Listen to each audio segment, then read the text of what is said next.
사회 지도층 인사들이 비위에 연루되어 수사나 재판을 받고 있다는 뉴스를 종종 접하게 된다.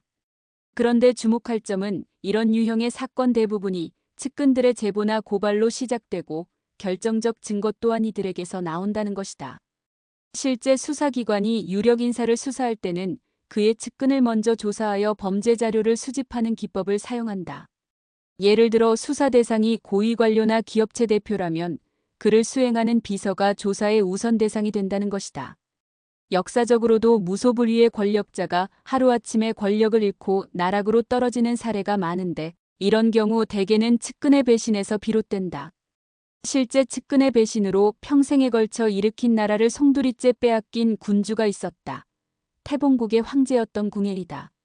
신라 경문왕의 아들이라는 설과 몰락한 진골 귀족의 아들이라는 설도 있는 궁예는 날 때부터 치아가 있는 등 특이했다. 태어날 때 집 위로 흰빛이 긴 무지개처럼 하늘에 뻗치는 괴이한 징조가 있어 이를 목격한 신라 일관이 장차 나라에 해악을 끼칠 인물이라고 보고 죽여 없애는 게 좋겠다고 왕에게 고했다. 왕의 명을 받고 출동한 관원이 아이를 죽이기 위해 높은 곳에서 집어 던졌는데 유모가 가까스로 받아서 목숨을 건지기는 했으나 그 과정에서 실수로 아이의 눈을 찔러 애꾸가 되었다. 유모와 함께 숨어 살던 궁예는 10여 세가 되자 집을 떠나 세달사라는 사찰로 들어가 승려가 되었다. 어느 날 제를 올리러 가던 중 까마귀가 무엇인가를 그의 바리떼에 떨어뜨렸는데 그것은 점을 칠 때 쓰는 상아로 만든 상가지였고 거기에는 왕이라는 글자가 새겨 있었다. 이날부터 궁예는 자신을 비범한 인물이라 여기며 언젠가 자신이 왕이 될 거라는 믿음과 자부심을 품었다. 당시는 신라 말 진성여왕 때로 거듭된 실정으로 민심이 이반하고 도적대가 창궐하였으며 지방 군벌들이 난립하던 시기였다. 때를 기다리던 궁예는 마침내 절을 떠나 죽주의 군벌, 기원의 휘하로 들어갔는데 기원은 부하들을 함부로 대하고 오만하기 이를 데 없는 인물이었다. 궁예는 자신의 재능을 인정해주지 않는 기원의 진영을 떠나 북원에서 큰 세력을 이루고 있던 양길의 수하로 들어갔다. 양길은 궁예의 비범함을 알아보고 그를 우대하였으며 일단의 군사를 주어 신라의 영토를 공략하게 했다.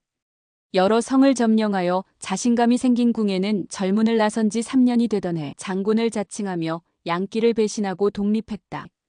이후 궁예는 세력을 키워 자신을 키워준 양길의 군대를 격파하고 후고구려를 세운 후 스스로 왕이 되었다. 왕이 되기 전 궁예는 진중함이 산과 같고 백성과 부하들을 제 몸처럼 아꼈으며 아무리 사소한 것이라도 공평무사함을 벗어나지 않았지만 막상 왕이 되자 국호를 마진이라 지었다가 몇 년 지나지 않아 다시 태봉이라 고치는 등 변덕이 심했고 자신의 마음에 들지 않는다는 이유로 측근들을 철퇴로 내리쳐 죽이는 등 잔혹함을 보였다. 무엇보다 그의 측근들이 가장 두려워한 것은 사람의 마음을 읽는다는 이른바 관심법이었다. 궁예는 이 관심법을 이용하여 호족들에게 없는 죄를 뒤집어 씌워 시도 때도 없이 목숨을 빼앗고 황후와 두 아들조차 살해하는 패륜적 행위도 서슴지 않았다. 이즈음 궁예의 총애를 받고 있던 인물은 왕건이었다. 왕건의 가문은 송악 일대 최고 명문가로서 무역을 통해 막대한 부를 쌓았고 예성강 부근에서 강화도에 이르는 광대한 지역을 지배하고 있었다. 궁예는 왕건을 수하로 거두면서 비로소 신라와 후백제를 압도하는 세력으로 성장할 수 있었고 왕건은 자신이 보유하고 있던 부와 군사력을 궁예에게 제공하는 것 외에도 뛰어난 전략으로 궁예를 보좌하였다. 특히 903년 나주 포구 진격전에서 후백제를 격파하면서 궁예의 절대적 신임을 얻었으며 이 공으로 신하의 우두머리인 시중의 자리에 올랐다. 왕건은 신분이 높아지고 민심이 자신에게 쏠릴수록 궁예의 의심을 사게 될까 두려워 매사 조심했는데 어김없이 그에게도 위험이 찾아왔다. 궁예가 내 관심법으로 보니 내가 반역을 꾀했다고 질책하자 왕건은 부인하지 않고 오히려 그렇습니다. 제가 감히 역모를 꾸몄습니다. 죽여주십시오라고 했다. 궁예는 반역을 실토하는 왕건에게 정직해서 용서한다며 벌 대신 오히려 상을 내리는 이해 못할 처신을 했다.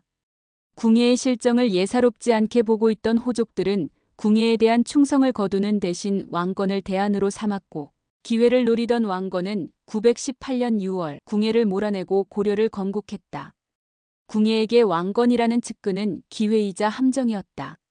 궁예는 왕건을 얻어 후삼국의 주도권을 잡고 자신의 영광시대를 열었으나 믿음이 지나쳐 방심한 탓에 왕위를 빼앗기는 극단의 길을 걸었다. 궁예는 측근에 대한 경계감을 풀어 그 자신이 파국을 맞았지만 측근에게 지나친 특혜를 베풀어 나라를 측근들의 천국으로 만든 군주가 있었다. 세종의 둘째 아들로 어린 조카를 몰아내고 왕위를 차지한 조선의 제7대왕 세조이다. 측근의 도움으로 왕위에 올랐기 때문인지, 측근의 도움 없이 왕위를 지키기 어렵다고 생각했기 때문인지, 세조는 지나칠 정도로 측근들을 총애했으며 온갖 특혜를 베풀었다.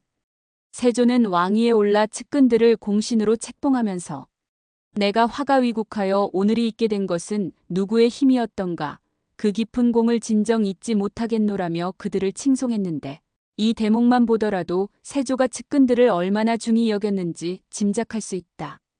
그의 공신우대 정책은 당사자는 물론 그들의 자손들까지 초법적 특권 계층으로 만들었으며 심지어 공신들이 사형에 해당하는 중죄를 범해도 처벌을 면해주었다. 공신에 대한 왕의 태도가 이러하니 관리들을 감찰하는 사헌부조차도 왕과 공신들의 눈치를 살폈는데 공신의 처첩 중 죄를 지었으나 면제되기를 바라는 사람이 한둘이 아닙니다. 지금부터라도 공신의 조부모, 부모, 아내, 자손과 자식이 있는 첩까지 죄를 면하게 하소서라고 세조에게 주청할 정도였다. 공신들의 숫자도 지나치게 많아 그들의 가족까지 포함하면 1만 명이 넘었으며 기록에 따르면 당시 기호지방에 쓸만한 토지는 거의 공신들의 소유였다고 한다.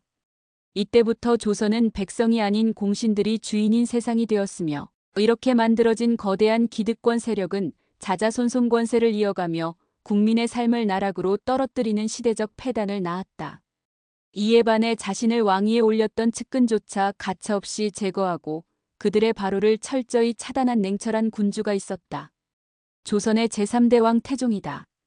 태종은 공신들에게 특혜를 베풀기는커녕 사소한 잘못에도 온정을 베풀지 않고 큰 형벌로 다스렸다. 자신의 즉위에 결정적 역할을 한 이숙번을 거만하다는 이유로 유배를 보내 그곳에서 죽게 했고 처남인 민무구, 민무질, 민무휼, 민무의 형제들도 권세를 탐한다는 이유로 죽였으며 사돈이자 세종의 장인인 시몬 역시 세력을 키운다는 이유로 죽였다. 태종의 무자비한 측근 숙청은 자신의 치세를 안정시키기 위한 목적도 있었으나 가장 큰 목적은 자신의 후계자인 세종이 공신 세력에 휘둘리지 않고 자기 정치를 할 수 있도록 하는 것이었다. 결국 그의 의도대로 세종은 기득권 세력의 간섭 없이 자신의 역량을 마음껏 발휘하여 우리 역사 전체를 통틀어 가장 큰 업적을 이룬 위대한 군주가 되었다. 영웅이 몸을 일으켜 한 시대를 열어가는 과정을 살펴보면 반드시 그의 곁에는 뛰어난 측근들이 자리하고 있었음을 알 수 있다. 문제는 그 영웅이 뜻을 이룬 후 자신을 도운 측근들을 어떻게 처리했는가인데 대체로 정치 전면에 포진시켜 공동 통치의 방식을 취하거나 정치 참여를 철저히 배제하는 형태 중 하나를 취했다. 어떤 선택이 지혜로운 것인지는 단언하기 어려우나 전자의 경우 배신의 쓴맛을 본 경우가 많았으며 후자의 경우 왕조는 안정과 번영을 누렸다. 측근이란 고생을 함께 할 수는 있으나 영화를 함께 누리기는 어려운 존재임을 역사가 말해주고 있다.